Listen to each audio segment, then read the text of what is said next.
Welcome to my channel. তো আজকে আমি তাদের জন্য একটা রেসিপি দেখাতে চাই যারা হোস্টেলে থাকে।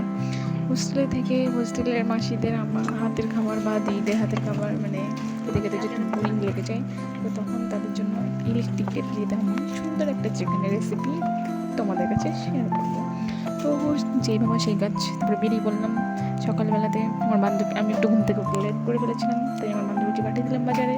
তো বাজার করে নিয়ে আসলো। বাজার করে নিয়ে আসার পরে সন্ধ্যার দিকে আমরা সবাই মিলে বসে গেলাম সব কিছু মশলাগুলো রেডি করার জন্য। প্রথমে সব কিছু মশলাগুলো রেডি করে নিয়ে তারপরে চলে গেলাম রান্না করার জন্য। প্রথমে তেল দিয়ে দিলাম।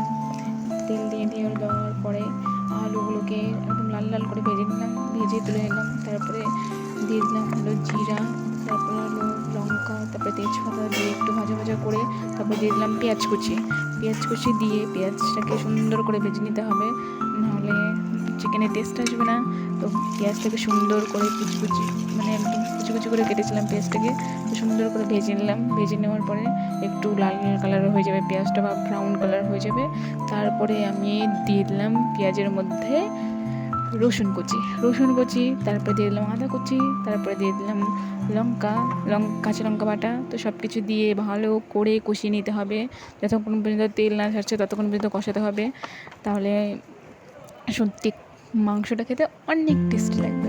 তো তারপরে সেই মশলাটা কষানো হয়ে যাওয়ার পরে তারপরে দিয়ে দিলাম টমেটো কুচিটাকে দিয়ে দিলাম। টমেটো কুচিটা দিয়ে দেওয়ার পরে তারপরে টমেটোটাকে একটু মশলাটাকে সুন্দর করে কষিয়ে তারপরে যে মাংসটাকে মেরিনেট করে রেখেছিলাম, লঙ্কার গুঁড়া, হলুদ, তারপরে লেবু, তারপরে জিরা, ধনে, এগুলো সব মশলা দিয়ে যে ম্যারিনেট করে রেখেছিলাম, সেই ম্যারিনেট করা মাংসটাকে তারপরে দিয়ে দিলাম। দিয়ে দেওয়ার পরে তারপরে আমাদের দিতে হবে জিরা গুঁড়া, তারপরে হলো ধনে গুঁড়ে, তারপরে হলো হলুদের গুঁড়ো, তারপরে দিয়ে দিলাম একটু সিক্রেট বাড়ি থেকে মায়ের হাতের একটু লঙ্কার গুঁড়ো, যেটা অনেক ঝাল হয়।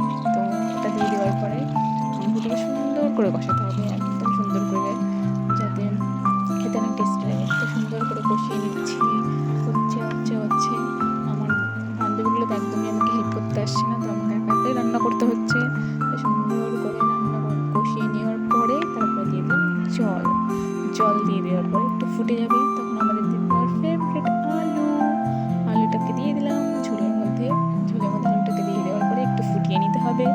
আলুর সঙ্গে চিকেনটাকে একটু ফুটিয়ে নেওয়ার পরে তারপরে দিয়ে দেবো গরম মশলাটাকে দিয়ে সুন্দর করে নাড়িয়ে চাড়িয়ে তারপরে ভালো করে আবার নাড়িয়ে চাড়িয়ে নিয়ে একটু ওপর দিয়ে গরম মশলা ছিটিয়ে তারপরে চলে যাব খাবার খেতে। আজকে অনেক দিন পরে এত সুন্দর রান্না খাবো। তারপরে নিলাম ভাত, তারপরে চিকেন।